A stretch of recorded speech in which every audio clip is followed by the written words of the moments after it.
Seek a local orientation if you've not dived here before. Stick to your dive training, dive safe, and have fun. So you're looking at diving in Waterton Lakes National Park. This clip might help you out in planning for that. If you've dived there before, this might not help you out. It's about a 2.5-hour drive from the south end of Calgary. There are a lot of stops along the way, so you're able to fuel up or grab coffee.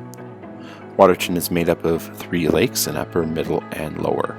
This is at the northern end of the upper Waterton Lake, looking south towards the States, and over to the right there is the town site of Waterton. What Waterton is probably most known for is the Prince of Wales Hotel. It's a National Historic Site, and if you've seen pictures of Waterton, it probably incorporates this hotel. Waterton has lots of amenities. There's a coffee shop in the corner with a movie theater. There's Wieners of Waterton. Some people like Wieners, Cogs, and Waffleton. Oh, Pizza Waterton, original names, and Pearl's Cafe. Subway, and a general store. I use the general store a lot. Taco bar, because some people like tacos as well. Fried chicken place. And of course a chocolate place in the mountains, of course. Pat's is a long-time staple in Waterton where you can get fuel. Cameron Falls is a popular attraction with tourists that you'll pass on the way to Cameron Bay. We are able to use the huts to stay out of the elements. If it's cold outside, we can build a fire to stay nice and warm.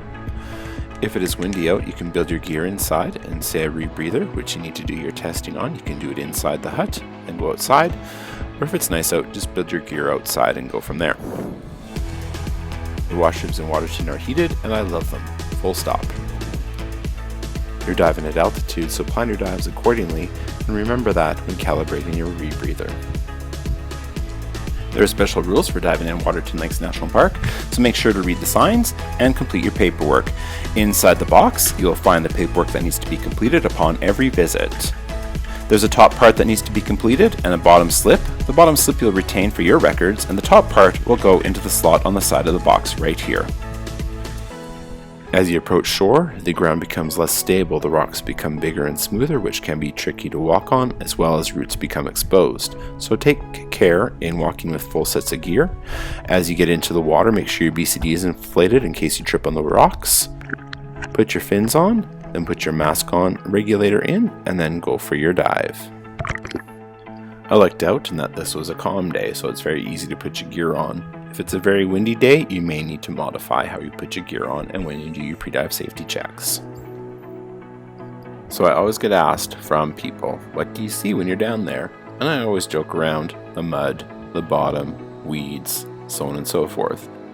Along the west end of Cameron Bay there, you literally are getting where the mountains go right into the lake. So you get to see different formations of rock. You get to see corners, nooks and crannies, and sometimes you just never know what you're going to see around the bend. Quite often what you'll find are different debris fields from landslides or avalanches, which more often than not include a lot of trees. And it's interesting to look in the debris fields because sometimes you can see a lot of fish, but in this case not today. I love looking at the roots of the trees because you can actually see the soil and the rocks that they brought down with them from where they were growing. And when you really look at the rocks, if you take the silt off them, you can see how unique they all are. It's amazing.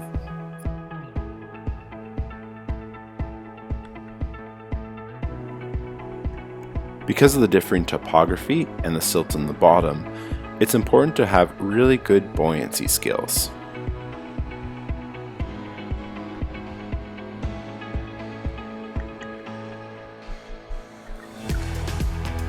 So hazards you have to be careful of are boats and kite surfers at the surface, but also underwater there's fishing line that you have to be careful of. That's going about through the middle of the video here right now.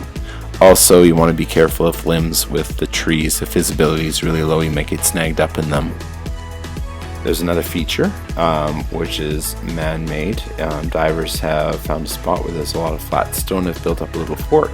So go pick up your little piece of flat stone, add it to the top, use really good buoyancy so that you're not stirring it up or knock down the wall. And also there's a rabbit inside, so go say hi to the rabbit. Hopefully this video has helped you out a little bit. It does not include all the information, so always seek out a local orientation. Stick to your training and have fun.